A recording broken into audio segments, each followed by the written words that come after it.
오늘 본문의 말씀을 가지고 하나님의 은혜 베푸심을 보라라는 제목으로 하나님 말씀 전하도록 하겠습니다. 지난주 우리는 하나님의 말씀을 통해서 우리의 연약함에도 불구하고 하나님은 우리의 언약적 지위를 포기하지 않는다는 사실을 우리가 살펴보았습니다. 아브라함은요, 지난주 이제 설교의 내용을 좀 요약해 본다라면, 아브라함은 블레셋 그랄에서 이 지난번 애굽에서 있었던 일들을 다시 한번 동일한 실수를 범하는 것을 우리는 보았습니다. 그 실수는 아브라함이 20년 전에 이 애굽에서 아내를 뭐라고 했습니까? 누이라고 했죠, 그죠? 누이라고 했던 그 잘못을 다시 한번 반복하고 있습니다. 그래서 이로 인해서 아비멜렉이 사라를 뭐 하려고 합니까? 애굽 왕처럼 후궁으로 그렇게 취하려고 했던 것을 볼 수가 있는데요. 이때 하나님은 이 아비멜렉에게 꿈으로 나타나서 사라는 이 남편 있는 여자다라는 사실을 경고받습니다. 그래서 당연히 이제 아비멜렉은 자신의 무죄함, 자신의 결백을 주장한 것을 볼 수가 있는데요. 그래서 경고받았죠. 그리고 실제로 이제 이 아비멜렉은 무죄하고요. 그리고 좀 특이한 것은 이 아브라함을 가리켜서 선지자로 그렇게 지칭하고 있습니다. 이 선지자는 보통 하나님의 뜻을 이렇게 잘 전달하는 이런 하나님 뜻을 선포하는 직분으로 우리에게 알려져 있는데, 그럼에도 불구하고 오늘 지난주 그 본문에서 이제 이 선지자라고 하는 것은, 선지자는 이 백성을 위해서 중보하는, 기도하는 어떤 사명의 특성을 가지고 있는 것을 볼 수 있는데, 여기서 아브라함을 선지자라고 한 것은 어떤 것을 강조한 거라는 거예요? 전자보다는 후자의 부분을 강조한 것이다라고 할 수가 있습니다. 그래서 이 아브라함이 선지자이기 때문에 그가 너를 위해서 기도할 것이다 라는 이야기를 하고 있습니다. 그래서 이 하나님의 경고에 아비멜렉은 깜짝 놀라죠. 그래서 이 아브라함으로 인해서 발생한 여러 가지 어려움들과 또 이로 인해서 사라는 수치를 당하는데, 이 수치를 당한 모든 것들을 해결하려고 이제 아비멜렉은 합니다. 그래서 8절과 23절을 보면 이 아비멜렉은 이제 여러 가지 신실한 모습을 보여주고 있습니다. 반대로 이제 아브라함은 굉장히 대조되어지는 모습을 보이고 있죠. 그래서 아브라함은 여전히 불신앙적인 이런 모습을 보이고 있는데, 반대로 아비멜렉은 어떻습니까? 아침 일찍 일어나가지고 이제 자기 대신들에게 이 모든 사실을 알리면서 만약 그 당시에 이런 왕이었다라면 그냥 웃어도 되는 이런 문제였음에도 불구하고 그들은 하나님을 경외하지 않을 거라고 생각을 했는데, 어떡합니까?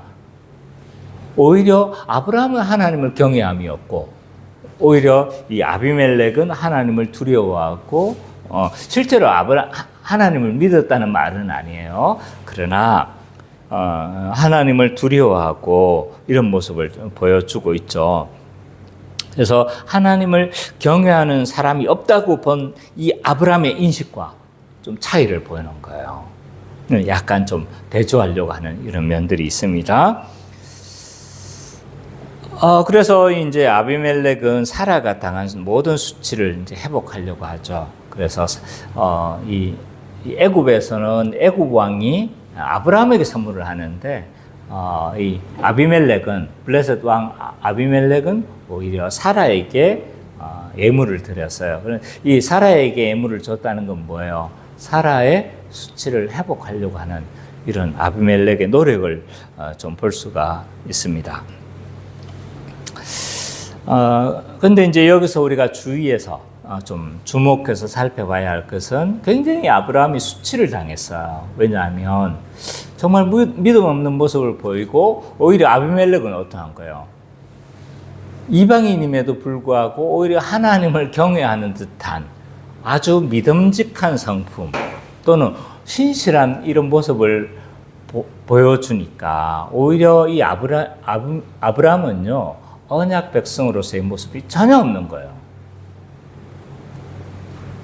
그러면 이 아브라함이 선지자로서 이런 직무를 감당하기가 사실은 굉장히 부끄럽잖아요. 그럼에도 불구하고 하나님은 아브라함을 어떻게 대하시나라고 했었을 때 하나님은 이 아비멜렉 앞에서 당했던 이런 수치감, 실책 이런 것들에 있어서 회복할 기회를 주시고 또 선지자로서 언약 백성으로서의 어떤 직무들을 뭐 하지 않는 거예요? 버리시지 않는 거죠. 그래서 아브라함이 기도할 기회를 주는 거예요. 아브라함이 기도하니까 어떻게 됩니까? 다 태가 열리는 거예요. 그러니까 아브라함은 굉장히 수치를 당했는데 그 수치를 모면할 기회도 주시는 거죠. 와!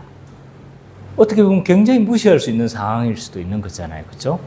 근데 아브라함이 기도하고 그 기도를 들어주시는 하나님을 보면서 이 아브라함의 어떤 위신들을 다시 한번 세워주는 이러한 모습도 우리는 볼 수가 있습니다. 그래서 이 본문 전체에서 우리가 살펴볼 수 있는 것은 하나님은 언약 백성의 연약함에도 불구하고 여전히 사랑하시고 또 뭐 하신다는 거예요? 언약적 지위를 유지하시는 것을 우리가 볼 수 있다라고 이야기를 하면서 이제 후반부에서 우리에게 주어진 언약적 지위가 무엇인가도 살펴봤죠, 그죠? 그리고 그것들이 우리의 연약함에도 불구하고 무너지지 않고 변하지 않는다는 사실에 대해서도 우리가 좀 살펴봤습니다. 자, 오늘 21장으로 이제 우리가 살펴보게 될 텐데요. 오늘 본문에서는 드디어 이 아브라함에게 상속자인 누가 등장하게 됩니까? 이삭이 태어나는 것을 볼 수가 있습니다. 1절과 7절을 보면 이제 이런 은혜 베푸심의 본질이 무엇인지 잘 드러나고 있어요. 1절과 7절을 우리 선미자매가 좀 읽어 주십시오. 여호와께서 말씀하신 대로 사라를 돌보셨고 여호와께서 말씀하신 대로 사라에게 하셨습니다. 사라가 임신하고 하나님이 말씀하신 시기가 되어 노년에 아브라함에게 아들을 낳으니 아브라함이 그에게 태어난 아들 곧 사라가 자기에게 낳은 아들을 이름하여 이삭이라 하였고 그 아들 이삭이 난 지 8일 만에 그가 하나님이 명하신 대로 은혜를 행하였더라. 아브라함이 그의 아들 이삭이 그에게 태어날 때에 됐으라. 사라가 이르되 하나님이 나를 웃게 하시니 듣는 자가 다 나와 함께 웃으리로다.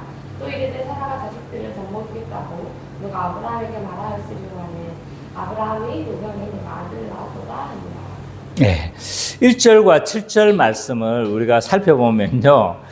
내용적으로 보면 어떤 거예요? 아브라함에게 아들 누가 생겼다는 거예요? 이삭이 탄생했고 그 독자가 이제 생겼다는 그 내용적으로 보면 그런 거예요. 근데 이 본문에서 의미하는 바가 뭐냐라고 했었을 때 이 본문에서는요 계속적으로 아브라함에게 약속했던 그 약속들이 있었어요. 그 약속이 지금 어떻게 되어졌다는 거예요? 그 언약이 성취되어졌다는 부분을 강조하고 있는 거예요. 그러니까 계속적으로 지금 뭘 약속해 왔어요? 13장 16절에도 이걸 했고 최초로는 12장 1절에서 3절 또 13장 16절 15장 4절 5절 그리고 17장 그리고 18장 10절과 15절의 그 내용들을 쭉 살펴보면요 이게 계속적으로 약속해왔던 것들인 거예요. 언약적 내용들이었어요. 그 언약의 내용이 뭐였습니까? 우리가 다 찾아보면 좋겠지만 이러면 2시간 설교해야 돼요. 그거 원하시지 않죠, 그죠? 예. 원합니까? 읽어볼까요? 자, 다 찾아볼 수는 없어요. 그러나 그 내용들을 살펴보면 복을 주겠다. 또는 자손을 주겠다. 또 뭐예요? 대적의 성문을 차지하겠다. 그리고 땅을 주시겠다. 별과 같이 또 막 사람을 주시겠다. 자손을 주겠다. 이런 약속들 아닙니까? 그러니까 이 약속들의 내용의 핵심이 뭐라고 했어요? 하나님 나라라는 거예요. 그죠? 하나님 나라를 주시겠다라고 그렇게 한 약속이었는데 그 약속에 뭐가 지금 이루어졌다는 거예요? 그 약속이 지금 성취되어졌다는 것을 강조하고 있다는 걸 볼 수가 있습니다. 그래서 오늘 본문을 보면요, 곳곳에서 하나님의 약속이 성취되었음을 강조하고 있어요. 자, 1절을 한번 볼까요? 1절에 보면 여호와께서 말씀하신 대로가 몇 번 강조가 되고 있어요? 두 번 반복되어 있죠. 그죠? 여호와께서 말씀하신 대로, 여호와께서 말씀하신 대로. 이거 보면요, 굳이 그렇게 두 번 반복할 이유가 없어요. 근데 두 번이나 반복하고 있단 말이에요. 그죠? 그리고 2절을 보세요. 2절을 보면 하나님이 말씀하신 시기가 되어. 자, 뭘 강조하고 있는 것 같아요? 앞에 걸 지금 염두하라는 거죠. 그죠? 앞에 거 말해왔던 것들을 염두하라는 거예요. 그게 지금 성취되어졌다라는 것이 지금 뭐 하고 있는 거예요? 지금 본문에서 강조가 되고 있다는 것을 알 수가 있습니다. 그래서 이삭의 출생이 자연스러운 게 아니라는 거예요. 그냥 생물학적으로 애가 태어났다 이걸 말하고 싶은 게 아닌 거예요. 하나님이 지금 약속이 성취되어졌음을 강조하고 싶은 거예요. 그래서 이렇게 계속 뭐 하고 있습니까? 반복하고 있다. 반복은 뭐다? 강조다. 그러니까 반복은 지금 강조인 거예요. 그래서 하나님의 말씀이, 하나님의 언약이 성취되고 있음을 강조하고 있다는 것을 알 수가 있습니다. 그래서 하나님 나라를 우리에게 약속하셨는데 그 약속하심의 성취에 있어서 이 후사의 문제는, 후사가 뭔지 아세요? 그러니까 그 대를 잇는 그 뭐라고 해야 될까요? 계보. 이런 후사의 문제는 굉장히 중요합니다. 그래서 13장에서부터 12장에서부터 이렇게 계속 약속을 하고 있잖아요. 지금 우리가 읽었던 뒤에도 마찬가지예요. 한 40장까지는요, 계속 이 후사의 문제가 핵심 쟁점이요. 누가 후사냐, 누가 정통 계보냐. 뒤에 가보세요. 뒤에 가면 이삭이 나오죠. 근데 이삭의 아들이 누구예요? 쌍둥이 두 아들이 있죠. 야곱과 에서가 있잖아요. 누가 에서 정통이냐? 이 문제를 계속 다루고 있는 거예요. 누가 언약의 계보를 잇느냐? 이 문제가 핵심 쟁점인 거예요. 지금 12장에서부터 지금까지도 누가 지금 핵심 쟁점이 뭐예요? 누가 언약을 계승하는 자인가? 처음에 아브라함은 막 안 주니까 누구라고 했어요? 누구라고 때를 쓰는 거예요? 엘리에셀이 내 후사가 될 겁니다. 라고 말하는 거예요. 아니라. 또, 사라가 이게 안 되니까 어떻게 하는 거예요? 자기 애굽 여종을 넣어가지고 그렇게 편법으로 애를 낳았잖아요. 걔가 이스마엘이란 말이에요. 걔라고 하면 안 되겠죠, 그죠? 어쨌든 그 사람이 이스마엘인데 그 이스마엘도 뭐 한 거예요? 딱 넣으니까 하나님 뭐라 한 거예요? 오늘 우리 표현으로 하자면 아닌 거예요. 아니라는 거예요. 그래서 계속 누가 지금 그래 이제 아브라함이 17, 18, 19장 보면 20장 보면 뭐 하는 거예요? 못 믿는 거예요. 못 믿어. 이제 소망이 어디 있습니까? 지금 내 나이가 몇 살입니까? 하면서 웃음으로 보여줬잖아요. 그죠? 이게 그 믿지 못함을 웃음으로 보여준 거란 말이에요. 그래서 이 상속자의 문제는요, 굉장히 중요해요. 왜? 하나님 나라에 있어서 이 뭐가 중요하냐면 백성이 중요한 거예요. 하나님이 통치하시는 나라가 하나님 나라잖아요. 근데 그 통치를 받는 백성이 없으면 어떻게 되는 거예요? 하나님 나라 형성이 안 되는 거잖아요. 그렇죠? 그래서 이 하나님 이 후사의 문제는 굉장히 중요한 문제라고 할 수가 있습니다. 그래서 이제 결국 21장에 와서 이 창조의 생명의 주관자가 되신 하나님이 뭐가 하시는 거예요? 지금 때가 되었을 때 2절에 보면 때가 되었을 때 정확하게 성취하고 있는 모습을 보여주고 있습니다. 그래서 이 하나님의 은혜의 본질의 모습을 잘 보여주고 있는데 그 본질은 뭐예요? 하나님 나라였다. 하나님 나라에 대한 약속이고 그것이 성취가 되어졌다라는 걸 이야기하고 있는 거예요. 근데 그것은 은혜로 주어지는 것이다. 뭐 좀 더 추가적으로 설명하면 그런 내용들을 이제 첫 번째 단락에서 다루고 있는 거예요. 두 번째 단락에서 8절과 21절을 보면요. 하나님께서 베푸신 은혜의 성격이 무엇인지 잘 드러나요. 8절부터 21절 우리 성민이가 좀 읽어주십시오. 아이가 자라며 젖을 떼고 이삭이 젖을 떼는 날에 아브라함이 큰 잔치를 풀었더라. 사라가 본즉 아브라함의 아들 애굽 여인 하갈의 아들이 이삭을 놀리는지라. 그가 아브라함에게 이르되 이 여종과 그 아들을 내쫓으라. 이 중의 아들은 내 아들 이삭과 함께 기업을 얻지 못하리라 하므로 아브라함이 그 아들로 말미암아 그 일이 매우 근심이 되었더니 하나님이 아브라함에게 이르시되 내 아이나 내 여종으로 말미암아 근심하지 말고 사라가 내게 이른 말을 다 들으라. 이스라엘에서 낳는 자라야 내 씨라 부를 것이니라. 그러나 여종의 아들도 내 씨니 내가 그로 한 민족을 이루게 하리라 하신지라. 아브라함은 아침에 일찍 일어나 떡과 물 한 가죽부대를 가져다가 하갈의 어깨에 메어주고 그 아이를 데리고 가게 하니 하갈이 나가서 브엘세바 광야에서 방황하더니 가죽부대에 물이 떨어진지라. 그 자식을 감목덩굴 아래에 두고 이르되 아이가 죽는 것을 참아보지 못하겠다 하고 화살 한바탕 거리 떨어져 마주 앉아 바라보며 소리내오니 하나님이 그 어린아이의 소리를 들으셨으므로 하나님의 사자가 하늘에서부터 하갈을 불러내시되 하갈아 무슨 일이냐 두려워하지 말라. 하나님이 저기 있는 아이의 소리를 들으셨나니 일어나 아이를 일으켜 내 손을 붙들라. 그가 큰 민족을 이루게 하리라 하시니라.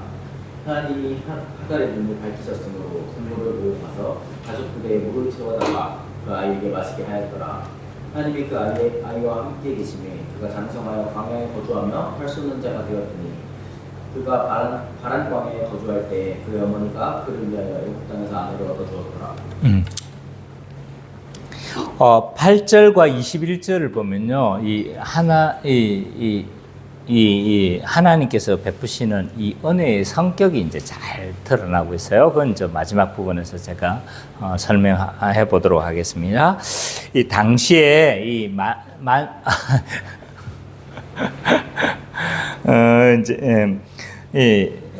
유대인들은 지금도 마찬가지죠. 이 3세까지 뭘 하냐면 젖을 먹여요. 우리는 이렇게 굉장히 오랫동안 먹이잖아요. 그죠? 우리는 좀 짧잖아요. 그죠? 1년도 채 안 된단 말이에요. 근데 저는 유대법을 따라서 3살까지 먹었어요. 실제입니다. 실제. 그래서 이제 막 동네 사람들의, 그 어렸을 적에 막 어른들이 나보고 뭐라고 했던 그 기억이 나요. 그 어렸을 적이지만 그 기억은 유일하게 나요. 그래서 어쨌든 그건 제 아내한테도 내가 이야기했던 기억이 나는데 어쨌든 이 유대인들은요 3살까지 젖을 먹여요. 근데 이 젖을 딱 뗄 때 뭐 하는 거예요? 잔치를 벌이는 거예요. 그러니까 그 당시 이제 고대는 유아 사망률이 높잖아요. 그러니까 한 3살까지 이렇게 살고 또 젖을 딱 떼면 이제 거의 산다고 본 거예요. 우리는 뭐예요? 돌잔치 하잖아요. 그죠? 1년 딱 첫 돌이 되면 돌잔치를 하는 것처럼 유대인들은 3살이 되어지면 딱 젖을 떼면 뭘 하는 겁니까? 잔치를 벌이는 거예요. 지금 이제 그 잔치를, 그것을 축하하는 잔치를 하는 것을 볼 수가 있습니다. 근데 오늘 본문에 보니까 이삭이 태어난 지 거의 이제 만 3년 정도 지난 뒤에 축하잔치를 벌여줬는데 그 축하잔치에서 벌어진 일인데 하갈의 문제는 뭐예요? 하갈의 아들이 누구를 놀리는 거예요? 이삭을 놀리는 사건이 발생한 거예요. 우리가 육신적으로 보면 누가 형이에요? 이스마엘이 형이란 말이에요.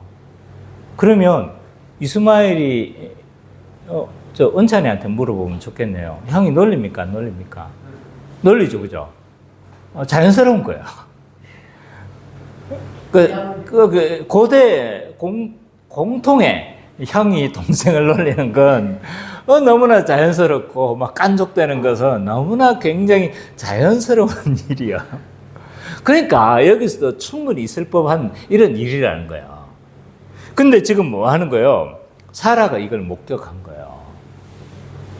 9절에 보니까 사라의 것을 봤다고 이야기를 하잖아요. 근데 사라는 어떤 행동을 합니까? 그 정도면 야 그만해 뭐 이 정도로 해야 될 거 아닙니까? 그죠? 근데 지금 보니까 아브라함에게 하갈과 이스마엘을 내쫓을 걸 요구를 하고 있어요. 심하죠? 이것에 대해서 우리는 어떻게 생각해야 되는가라고 했었을 때, 집안 여주인의, 안주인의 뭐처럼 보이는 거요? 유세 또는 권력 남용, 핍박이라고 하면 좀 뭐라고 해야 될까요? 갑질. 내가 그 단어를 알았어요. 딱 썼을 텐데. 늦게 알려줘서 고마워요. 갑질처럼 보인단 말이에요. 그죠? 그래서 갑질 같은 이런 느낌, 특히 오늘날 같은 이런 갑질을 싫어하는 시대에는 이런 게 굉장히 좀 안 좋게 비춰질 수가 있습니다.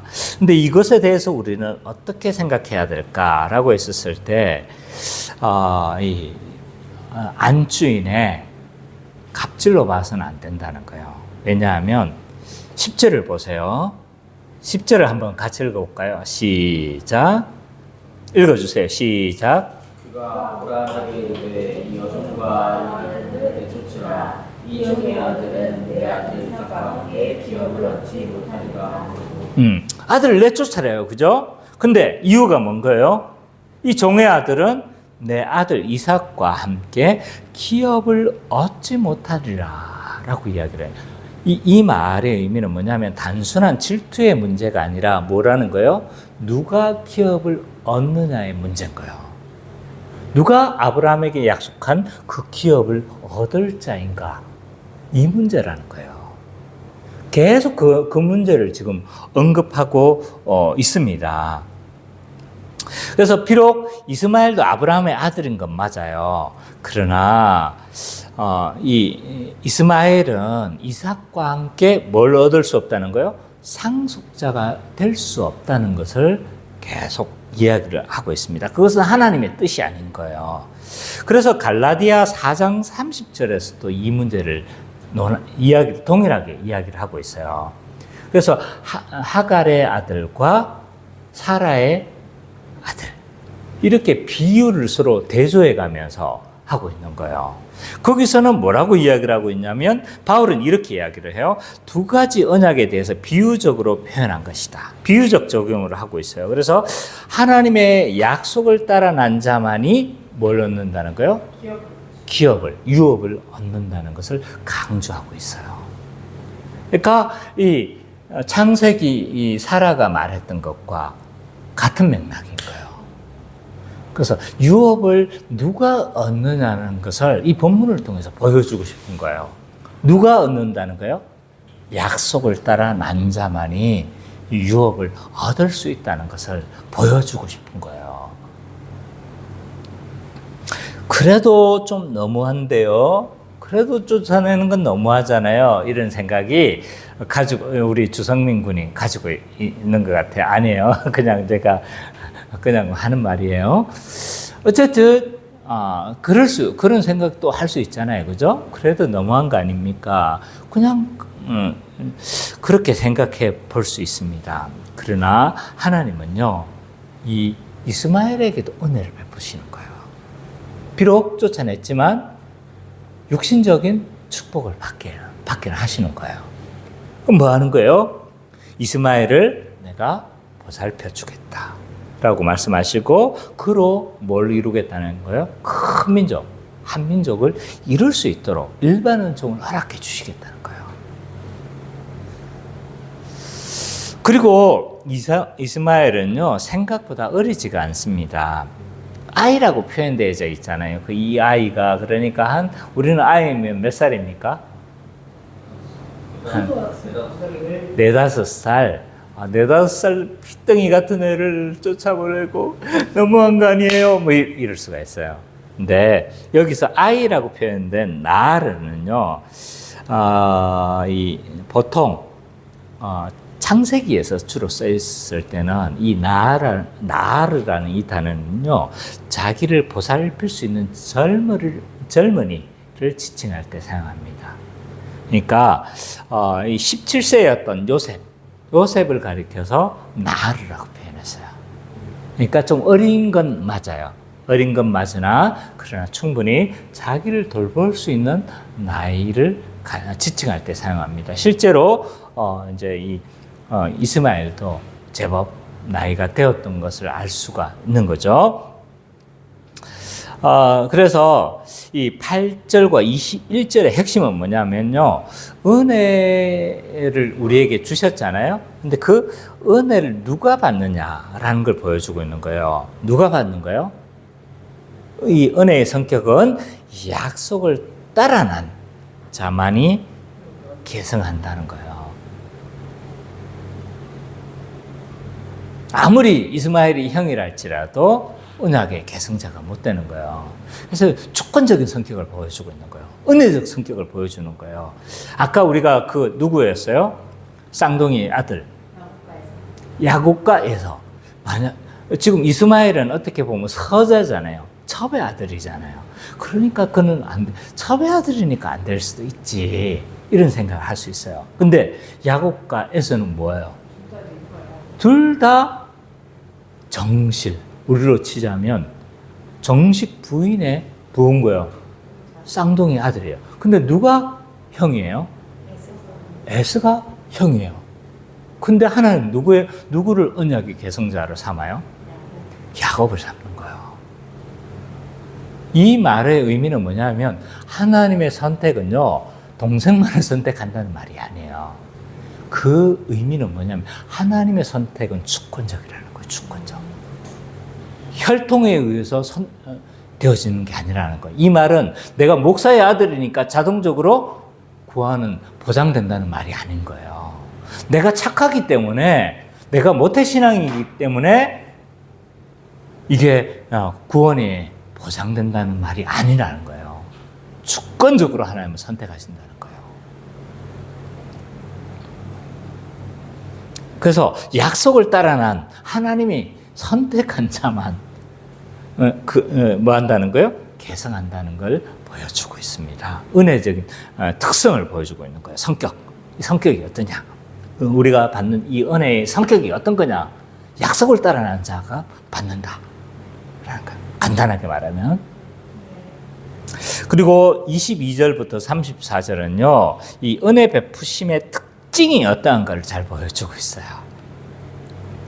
자, 우리 은찬이가 좀 읽어주세요. 22절부터 34절.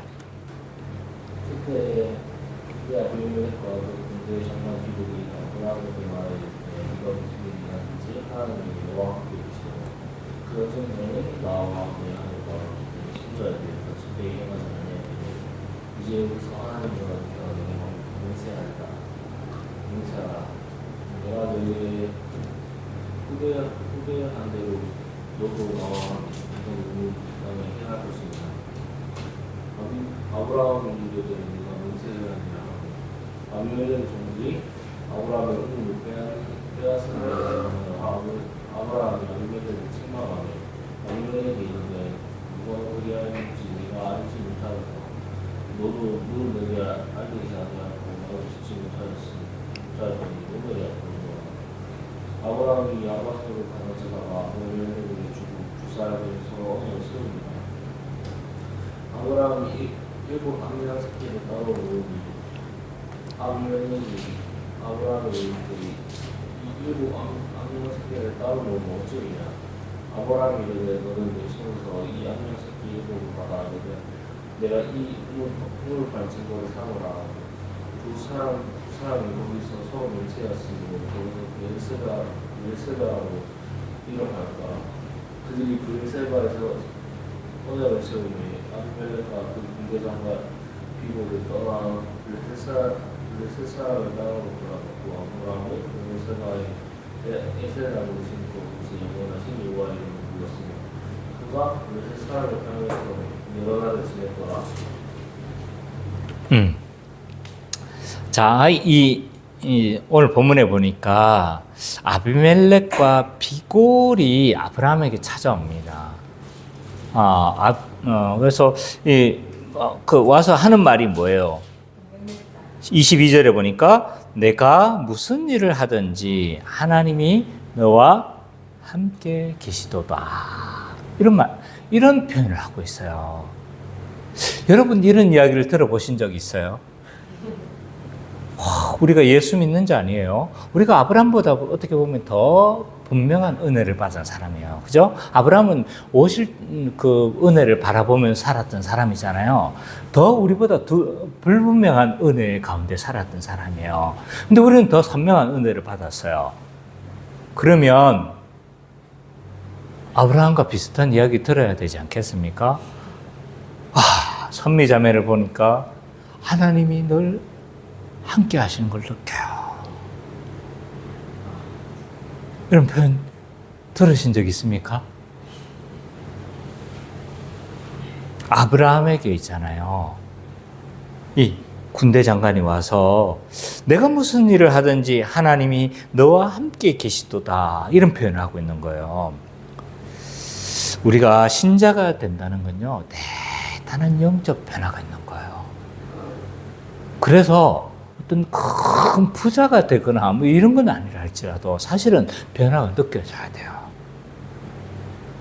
그래서 전과 다른 어떤 모습이 드러나는 거예요. 이건 위선적으로 그런 모습이 막 보이라는 말이 아니에요. 대단한 변화를 초래한다는 거예요.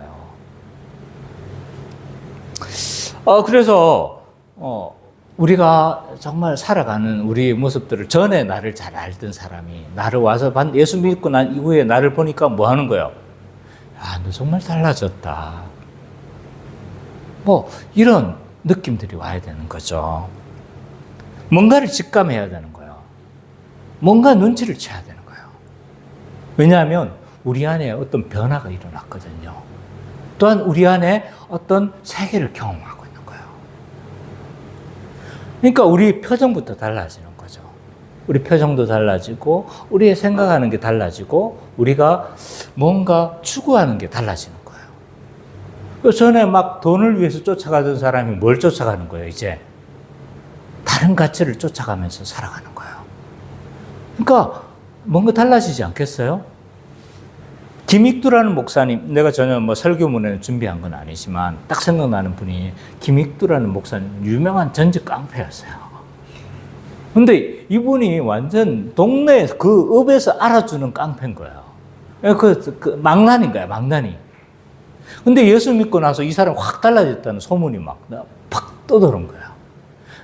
깡패들이 같이 놀던 깡패들이 있잖아요. 진짜 그런 거 싶어가지고 지나가는데 무릎 확 끝치는 거예요. 확 끝치는데 김익두가 전에 같으면 어떻게 했던 거예요? 와, 내가 참으려고 했는데 와, 막 이랬을 거예요. 근데 이 김익두 목사님이 뭐라고 이야기를 했냐면, 그때는 뭐 목사는 아니었겠죠, 그죠? 이분이 뭐라고 이야기했냐면, 김익두는 죽었다. 이렇게 이야기한 거예요. 이런 변화가 우리에게 나타나야 돼요. 사실은. 왜냐하면 우리 안에 생명이 있거든요. 대단한 변화가 일어나. 전제적 변화가 일어나는 거예요.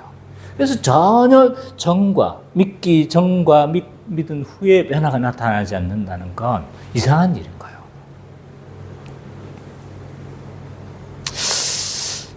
어쨌든 이 군대 장관 비골과 아비멜렉은요, 아브라함에게 하나님이 너와 함께 하시는 걸 내가 눈으로 목격한다라고 말할 뿐만 아니라 군대 장관 비골은 뭐라고 이야기를 하거든요. 아브라함과 하천을 맺자고 제안하고 있어요. 하천을 맺자는 거예요. 근데 본인만 하천을 맺자는 게 아니고 자기 자식과 손자까지 나중에 하천을 맺어 나중에 한 30 몇 장, 한 30장 가까이 되면 이 하천을 누가 깨냐면 이삭 때 이 사람들이 먼저 깨요. 그래서 막 이 우물을 있잖아요. 메워버리거든요. 그래서 나중에 그때 가서 이제 하도록 하고. 어쨌든 이 화친 관계를 지금 맺자는 거예요. 그러니까 언약을 맺자는 거예요. 자, 아비멜렉과 비골은요, 아브람이 누리는 이 복, 아브람이 누리는 이 변화들을 보고 단순히 와 대단하다고 생각한 게 아닌 거예요. 거기서 더 한 발짝 더 나간 거예요. 뭐예요? 두려움을 느꼈던 거예요. 두려움. 아브라함의 세력이 커지고 하나님이 함께 하심을 보고 이 사실은 급이 안 되는 거예요. 아비멜렉은 누구예요? 멜렉 왕이에요. 왕. 멜렉. 왕이라는 뜻이고 왕인 거고 여기는 아브라함은 뭐예요? 일개족장이에요. 일개족장. 어떤 가문의 수장. 그 정도밖에 서로 비교가 될 수 있는 급이 안 되는 거예요. 근데 일개족장을 찾아와가지고 뭐 하는 거예요, 지금? 나랑 하친을 맺자. 근데 나만 맺는 게 아니고 우리 손자까지 영원히 맺자는 거예요. 이렇게까지 두려워하고 있다는 것을 알 수가 있어요. 그래서 오늘 본문 이 세 번째 단락에서 우리가 볼 수 있는 은혜 베푸심의 특징은 뭐냐면 하나님이 우리에게 베푸신 이 은혜는요, 모든 사람에게 드러날 수밖에 없는 특징을 가지고 있다는 거예요. 그래서 믿음은 안다 모른다? 믿음은 보이는 건 아니지만 믿음은 드러난다. 믿음은 보여진다는 거예요. 그것은 이웃사랑으로 드러나는 거예요. 모든 사람에게 드러날 수밖에 없어요. 자, 그렇다면 오늘 이 본문에 대한 설명 전체는 끝났어요. 그러면 이 본문이 우리에게 주는 신약적 의미는 뭘까? 좀 몇 가지를 우리가 생각해 봤으면 좋겠습니다. 자, 교회된 신자는요, 아브라함의 진정한 자녀가 되어졌습니다. 자, 갈라디아서 3장 7절부터 9절 찾아봅시다. 다 찾아봐요. 갈라디아서 3장 7절 9절. 다시 막 계속 살펴볼 거예요. 그러니까 다시 또 돌아오면 안 돼요. 갈라디아서 3장 7절 9절. 우리가 수련회가 갈라디아서인데, 그죠? 익숙한 본문이 나오겠죠? 3장 7절 9절. 같이 읽어봅시다. 시작. 그럼 이제 믿음으로 말미암은 자는 아브라함의 자손인 줄 알지어다. 하나님이 이방인의 믿음으로 말미암아 그로 전하실 것을 성경이 미리 알고 먼저 아브라함에게 복을 전하되 모든 이방인이 믿음으로 말미암아 복을 받으리라 하셨느니라. 믿음으로 말미암는 자는 믿음이 있는 아브라함과 함께 복을 받느니라. 우리가 믿음의 진정한 계승자라는 거예요. 믿음으로 말미암는 자, 그러니까 신자가 뭐라는 거예요? 진정한 아브라함의 자손이라는 거예요. 그래서 아브라함의 자손이기 때문에 아브라함에게 약속했던 그 모든 유업을 누가 얻는 거예요? 우리가 얻는 거예요. 그와 함께 우리는 복을 누린다고 오늘 본문에서도 이야기를 하고 있죠. 근데 우리는 뭐예요? 유대인도 아니잖아요. 그죠? 혈통적으로는 너무 멀어요. 아브라함 봐서는, 그죠? 유대인도 아니고, 또 아브라함은 몇천 년 전의 인물이잖아요. 그죠? 우리하고 갭이 너무 커요. 근데 우리가 어떻게 아브라함의 자손이 될 수가 있는 거예요? 거기에 대한 대답이 3장 16절에 나오고 있어요. 3장 16절.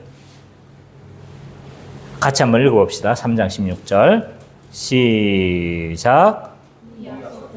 아브라함과 그 자손에게 말씀하신 것인데 여럿을 가리켜 그 자손들이라 하지 아니하고 오직 한 사람을 가리켜 내 자손이라 하였으니 곧 그리스도라. 유대인이라고 다 아브라함의 자손이 아니라는 거예요. 누가 진정한 아브라함의 자손이래요? 그리스도가 아브라함의 진정한 자손이라는 거예요. 그러면 그 진정한 자손인 그리스도와 연합된 우리는 뭐가 되는 거예요? 아브라함의 자손이 되어지는 거라는 거예요. 이런 원리로 바울은 이야기를 하고 있어요. 그래서 우리가 아브라함의 자손이고 아브라함에게 약속했던 그 유업을 우리가 진정으로 누리는 자다라고 그렇게 설명하고 있는 거죠. 그래서 사실 이 모든 이 구약에서부터 약속했던 그 약속의 모든 복들은 사실은 뭘 전제를 해야 되냐? 연합으로 설명해야 돼요. 연합. 왜 우리가 아브라함의 자손입니까? 왜냐? 진정한 아브라함의 자손인 그리스도와 연합되어졌기 때문에 진정한 아브라함의 자손이 되는 거야. 왜 우리가 하나님의 성전이 되어지는 거예요? 진정한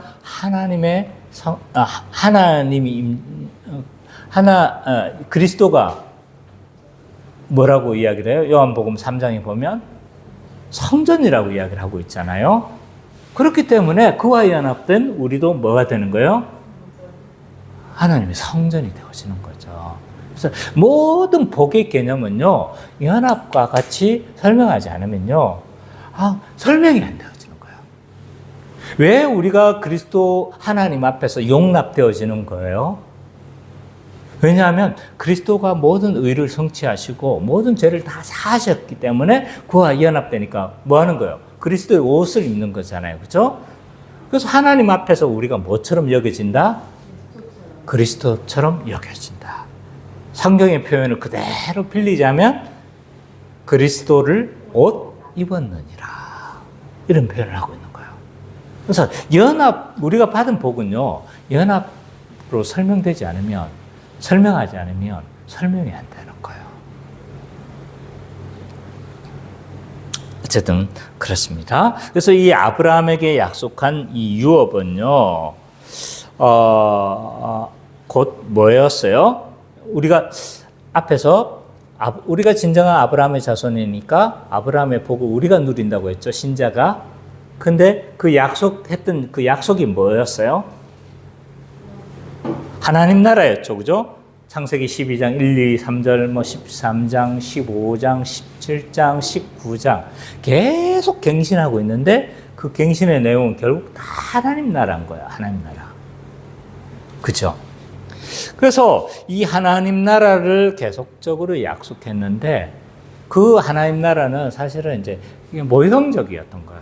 구약에서 보여줬던 그 하나님의 나라는요, 실제 완성된 하나님 나라가 아니었던 거예요. 그래서 이 언약을 통해서 계속적으로 계시되어져 왔고, 그 완성은, 그 진정한 하나님 나라는 누구를 통해서 왔던 거예요? 예수님을 통해서, 예수님이 오심으로 말미암아 진정한 하나님 나라를 가져오신 거예요. 그래서 예수님이 오시면서 첫 사역, 첫 말씀이 뭐예요? 회개하라. 천국이 가까웠느니라. 근데 이 가까웠다는 건 아직 안 왔다는 말이 아니에요. 거기에 쓰여진 헬라어가 앵기켄이에요. 앵기켄. 이미 왔다는 표현이에요.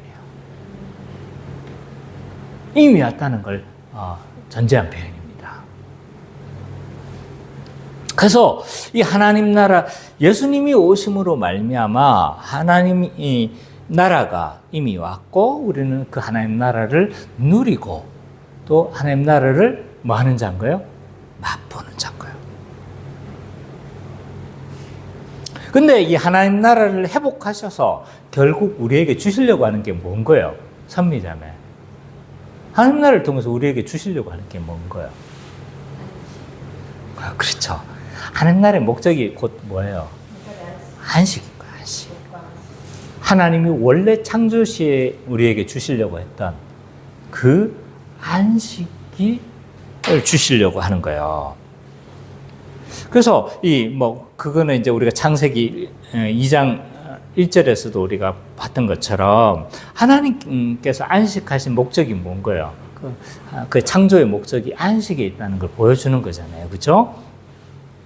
그리고 그 창조 세계의 그 창조를 통해서 우리에게 결국 주려고 했던 건 뭐냐면 안식이었던 거예요. 안식. 그래서 하나님 나라를 이 땅에 가져오셔가지고 하나님 나라 그 자체가 목적이기도 하지만 그 하나님 나라를 통해서 결국 인간에게 주시려고 하는 건 뭐냐면 안식인 거예요. 안식.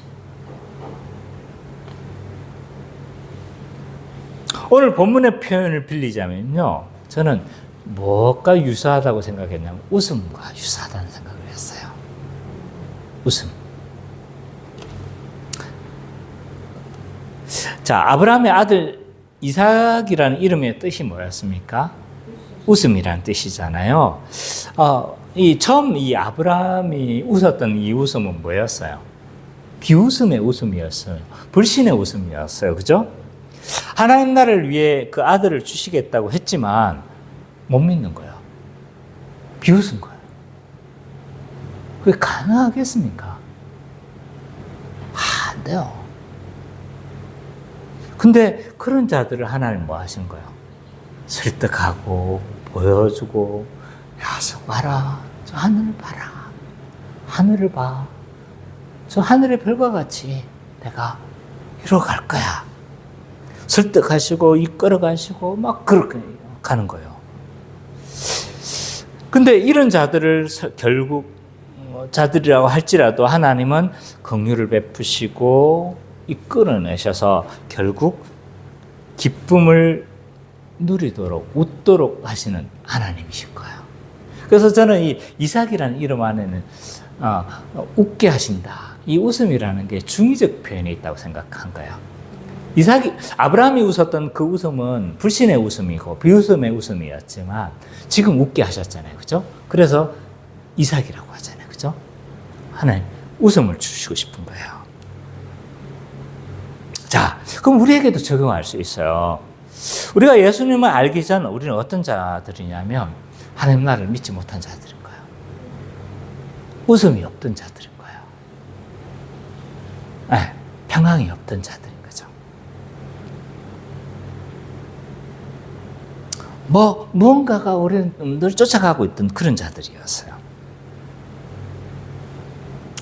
저 자신만 해도 예수님 믿기 전에 나의 존재란 어떤 존재일까? 물론 나름대로 착했죠. 물론 나름대로 잘생겼어요. 물론 나름대로 좀 멋있는 삶을 살아갔다고도 할 수 있는데 사실 진정한 나의 정체성은요. 뭐냐 하면 이거였던 것 같아요. 나의 핵심 감정은 이거였던 것 같아요. 늘 마지막에 선택되는 존재. 운동을 하면 성민이는 늘 일 빠져. 그때 누군가가 나를 선택할 때 선택되는 존재는 첫 번째 가위바위보 해가지고 선택하면 딱. 근데 저는 고르다 맨 마지막에 뭐 한 거야. 나는 어쩔 수 없이 선택되는 마지막에 선택되는 존재가 저였던 것 같아요. 솔직하게 말하면 운동도 잘하는 것도 없고 오죽 뜰뜰했으면 몇 살까지 젖을 먹은 거야. 4살까지 젖을 먹었다. 그래서 막 뭐라고 그랬냐면 동네 어르신들이 늘 손가락질했던 거야. 그래서 그거 막 손가락질하고 뭘 3살까지 먹으냐 뭐 그러니까 근데 엄마가 나의 최후의 방어막이었어요. 그래서 나를 변호해줬던 기억이 지금도 나요. 그래서 나의 핵심 감정은 그건 거예요. 그거. 그런데 하나님이 그런 늘 마지막에 선택되는 존재와 같은 나를 부르시고 그 안에서 뭘 누리게 하시는 거예요? 웃게 하시는 하나님이신 거예요.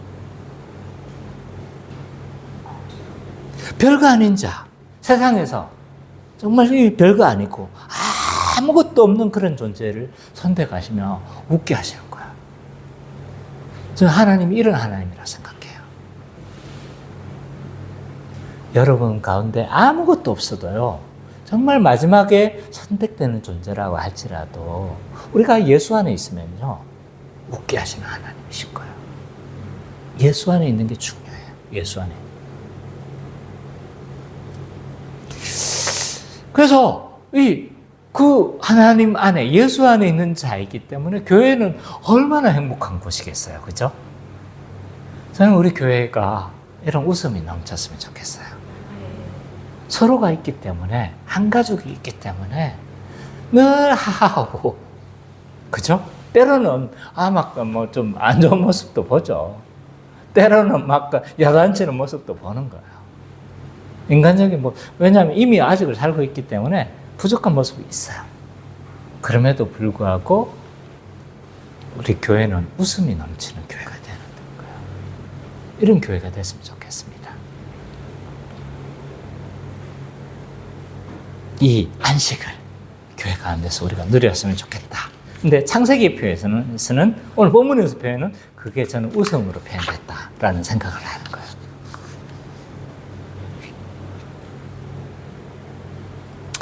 그러나 교회가 아닌 자들은요, 결코 하나님 나라의 그 약속된 유업을 누릴 수가 없어요.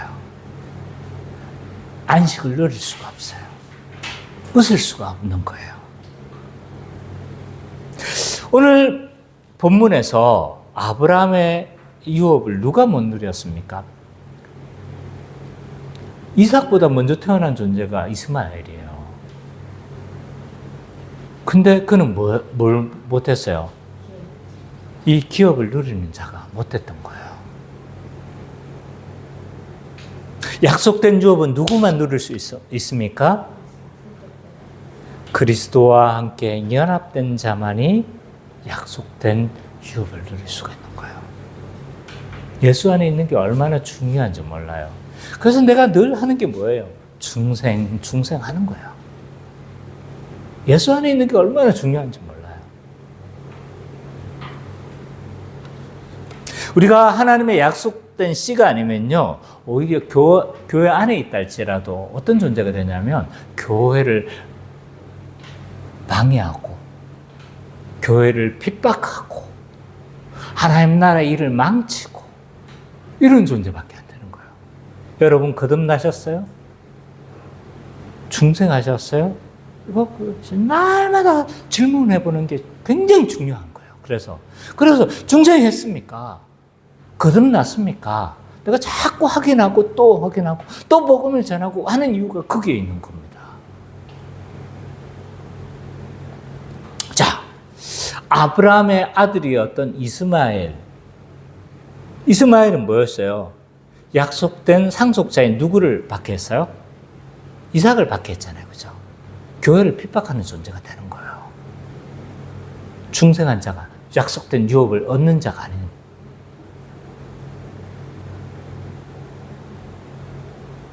이들은 결코 하나님 나라를 얻을 수 없어요. 그렇기 때문에 안식을 못 누려요. 그래서 날마다 안식을 못 누린다는 건 곧 유리하는 삶을 살게 될 거라는 거예요. 그럼 이 사람들은 평생 집을 못 삽니까? 그 말이 아니죠, 그죠?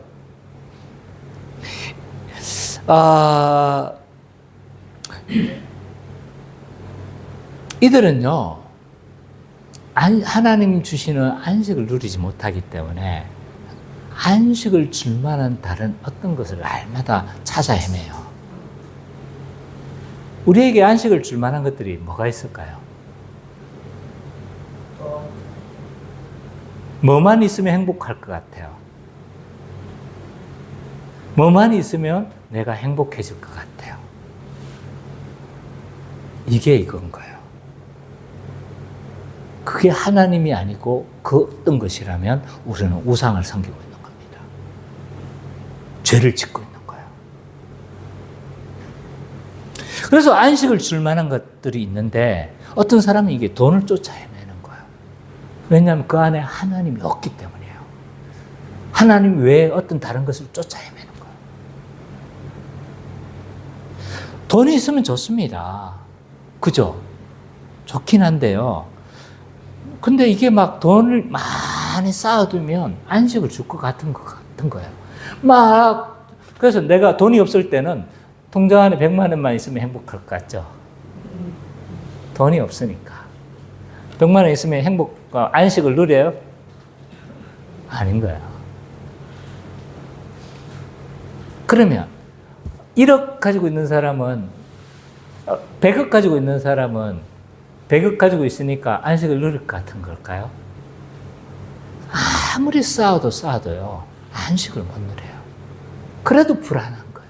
그래도 더 쌓고 싶은 거예요. 거기서 안식을 누릴 수 없다는 거예요. 또 안식을 줄 만한 것들이 뭐가 있냐면 사람이에요. 사람. 나를 사랑해주는 사람, 나를 지지해주는 사람이 있으면 안식을 누릴 수 있을 것만 같은 거죠. 근데 있잖아요. 기억해야 돼요. 근데 그 사람이 있으면, 내 주변에 사람이 있으면 정말 행복할 것 같은데 일정 부분 그 말은 맞아요. 근데 그 사람도 자신을 위해서 살아가요. 자기를 위해서 살아가는 거예요. 그러니까 이 사람이 나의 모든 필요를 채워줄 수 없다는 거예요. 한계를 가지고 있다는 거예요.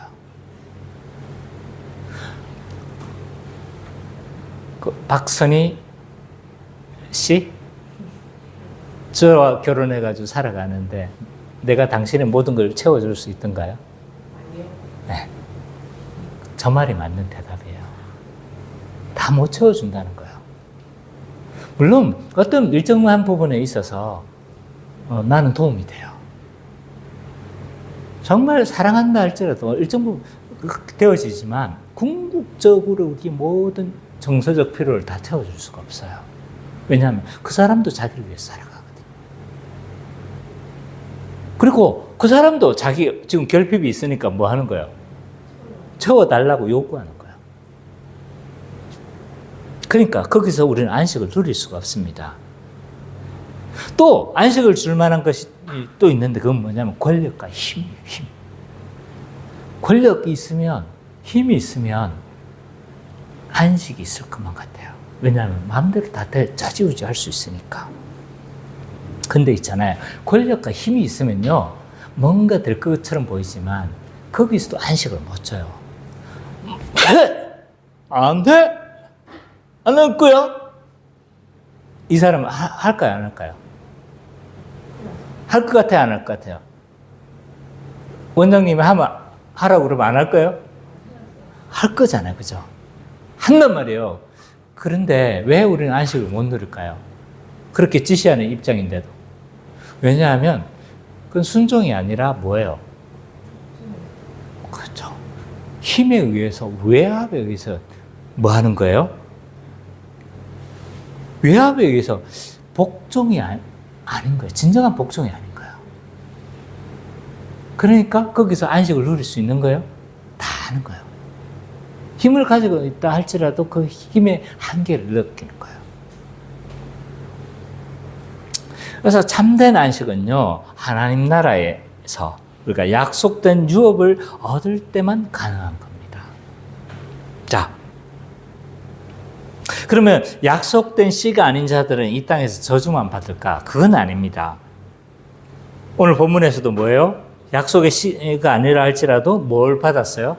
일반 은총을 누립니다. 이스마엘도 하나님 번성케 하시는 거예요. 쫓겨났지만 뭘 해요? 긍휼을 하나님 베푸시는 거죠. 왜 하나님은 이 약속된 씨가 아닌 자들에게도 은총을 베푸시나? 라고 했었을 때 왜 일반 은총을 베푸시냐면 그게 두 가지 목적이 있어요. 하나는 일반 은총을 베푸는 목적은 이 세상을 유지하는 방식이기도 해요. 공의대로만 하나님께서 다 한다고 생각해 보세요. 뭐 잘못하는 족족 다 죽여버리고 뭐 이러면 어떻게 될까요? 네, 안 되는 거예요. 그래서 그들에게 일반 은총을 베풀고 막 번성하게 함으로 말미암아 어떻게 하는 거예요? 문명이 발전하고 이것을 통해서 세상은 죄악도 일정 부분 억제되기도 하고 막 그러는 거예요. 세상을 유지하는 방식인 거예요. 일반 은총은. 또 하나는 일반 은총은 또 어떤 의미가 있냐면 하나님의 오래 참으심의 증거다 라고도 할 수 있어요.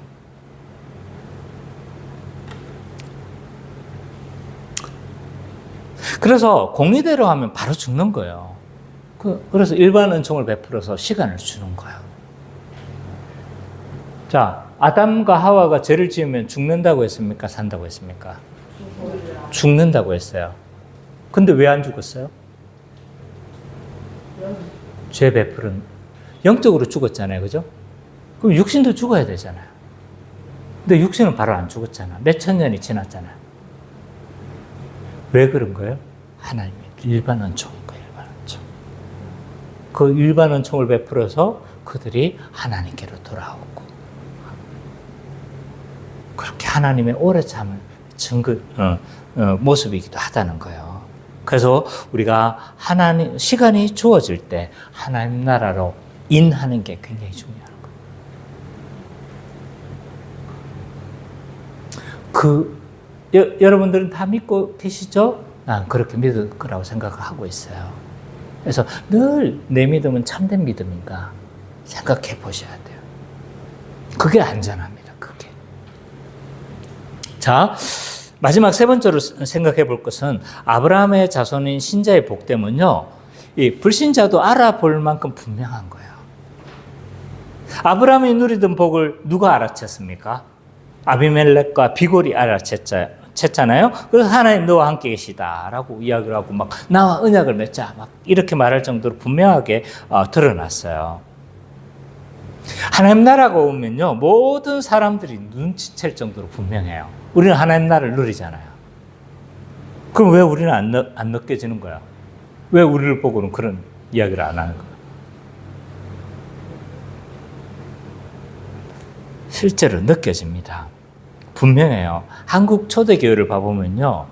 교회가 생기면요. 누가 반드시 찾아왔냐면 군수가 찾아왔어요. 군수가.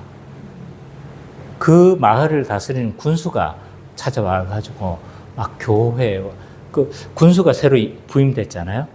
교회에 찾아와가지고 인사를 했어요. 초대교회 역사 가운데 그게 있었어요. 지금 그럽니까? 왜 그랬냐면 교회가 있잖아요. 유지뿐만 아니라 정말 철저하게 정직한 사람들이었던 거예요. 그래서 이게 교회에 다니는 이 사람들과 협조가 안 되면 뭔가 이게 막 어려운 거예요. 한국 초대교회 역사 가운데 다 나왔던 일들이에요. 그럼 지금 우리는 안 그렇잖아요.